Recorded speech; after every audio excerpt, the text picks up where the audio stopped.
ఒక క్యాండిల్ స్టిక్‌ని చూసి professional traders buyer స్ట్రాంగా లేక సెల్లర్ స్ట్రాంగా అని సెకండ్స్‌లో ఎలా చెప్పేస్తారో తెలుసా? సీక్రెట్ ఏంటి అంటే రియల్ బాడీ అండ్ విక్స్. ఒక క్యాండిల్‌లో ఉన్న ఈ 2 పార్ట్స్ మార్కెట్ స్టోరీ మొత్తం చెప్పేస్తాయి. మరి ఎలా? ఈరోజు మనం తెలుసుకుందాం. ప్రతి క్యాండిల్ స్టిక్‌లో 2 మెయిన్ పార్ట్స్ ఉంటాయి.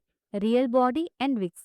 విక్స్‌ని షాడోస్ అని కూడా అంటారు. రియల్ బాడీ అనేది open price and close price మధ్య ఉన్న రెక్టాంగులర్ పార్ట్. విక్స్ అనేది బాడీ పైన అండ్ కింద ఉన్న సన్నగా ఉండే లైన్స్ అన్నమాట.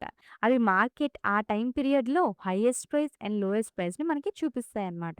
రియల్ బాడీ సైజ్ చాలా ఇంపార్టెంట్. బాడీ పెద్దగా ఉంటే బయర్స్ లేదా సెల్లర్స్ స్ట్రాంగ్‌గా కంట్రోల్‌లో ఉన్నారు అని అర్థం. బాడీ చిన్నగా ఉంటే బయర్స్ అండ్ సెల్లర్స్ ఇద్దరూ ఆల్మోస్ట్ ఈక్వల్‌గా ఫైట్ చేశారు అని అర్థం.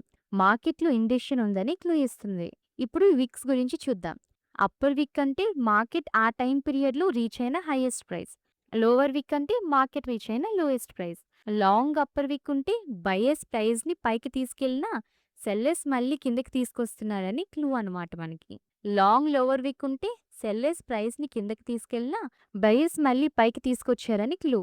ఫర్ ఎగ్జాంపుల్ ఒక క్యాండిల్‌కి చిన్న బాడీ, పెద్ద లోవర్ విక్ ఉంటే సెల్లర్స్ ఫస్ట్ స్ట్రాంగ్‌గా ఉన్నారు. కానీ లాస్ట్‌లో బయర్స్ స్ట్రాంగ్ బయింగ్ చేసి ప్రైస్‌ని రికవర్ చేశారు అని అర్థం. ట్రేడర్స్ ఇలాంటి కేస్‌ని అబ్జర్వ్ చేస్తారు. కాబట్టి రియల్ బాడీ ఎవర్ స్ట్రాంగ్ అనేది చూపిస్తుంది. విక్స్ మార్కెట్‌లో జరిగిన కంప్లీట్ బ్యాటిల్‌ని చూపిస్తాయి. ఈ బేసిక్స్ అర్థమైతే క్యాండిల్ స్టిక్ ప్యాటర్న్స్ నేర్చుకోవడం చాలా ఈజీ అవుతుంది. నెక్స్ట్ వీడియోలో bullish candle and bearish candle మధ్య ఉన్న డిఫరెన్స్‌ని రియల్ మార్కెట్ ఎగ్జాంపుల్‌తో తెలుసుకుందాం. మార్కెటర్స్ తెలుగుని సబ్స్క్రైబ్ చేసి వెంటనే బెల్ ఐకాన్ని ఆన్ చేయండి. Learn smart, think long term. నేను సివిల్ ఎస్టేట్ అడ్వైజర్‌ని కాదు. ఈ వీడియో కేవలం ఎడ్యుకేషన్ పర్పస్ కోసం మాత్రమే. Thank you for watching.